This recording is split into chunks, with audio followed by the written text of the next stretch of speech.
Well, we are learning more about the state budget agreement, the biggest dollar amount in the state's history. It appears that will translate to a sizable boost in education funding. Paula Tutman is live with more on where that money will be put to work and what educators are saying all about it. Paula.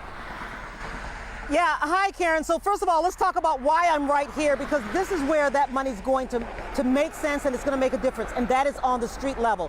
We're talking about some really bleary-eyed people who are up probably since about 2 o'clock this morning looking at this nearly 500-page document, really crunching these numbers, figuring out what this means in terms of keeping the lights on. And when it comes to education, it's actually getting a pretty high mark.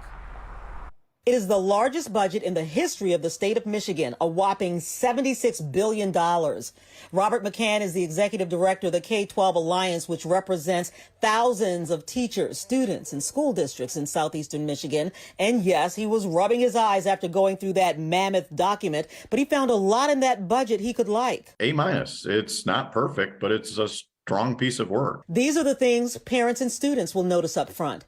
A significant investment in special education dollars and the way they are allocated, moving from a rob Peter to pay Paul model of taking monies from the general fund instead of making monies directly available to address the needs of special education. This is something top-level educators have been yowling for, with an increase of $300 million. The lawmakers have thankfully looked at what the actual costs are at the school level and have devised a new funding mechanism to ensure that those costs are better met, so that when a school is spending money on a special education student for the needs that they have, that those costs are reflected in the funding that they're going to receive from the state, to ensure a much closer one-to-one match that the state is going to be funding for. There is $450 more in per pupil funding across the board, moving funding up to a base level of $9,150 per student. Now, this is great, but this is where that A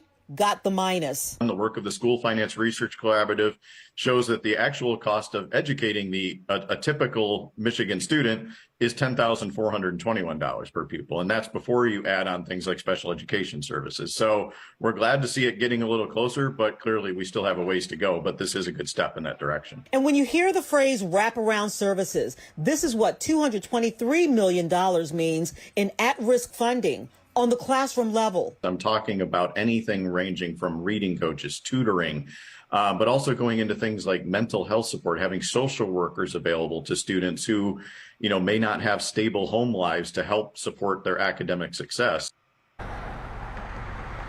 Yeah, you know what? A lot of budgets are accused of kicking the can down the road. I've talked to quite a few experts today who say this budget actually represents a real investment. One more thing I wanted to bring out, that $20 million public schools audit, that's something that takes it out of the district's general fund, but it also means that schools that are run down or dilapidated, the state is going to take a look at those schools to figure out how to bring them up to code. Again, that's money that the school district doesn't have to spend. Stay with me. Coming up at 5, we're going to talk about more in the general budget, also what it means to construction projects to keep the state on the up and up. A lot to unpack there this afternoon. We appreciate all of your time and getting all that insight. Thank you, Paula.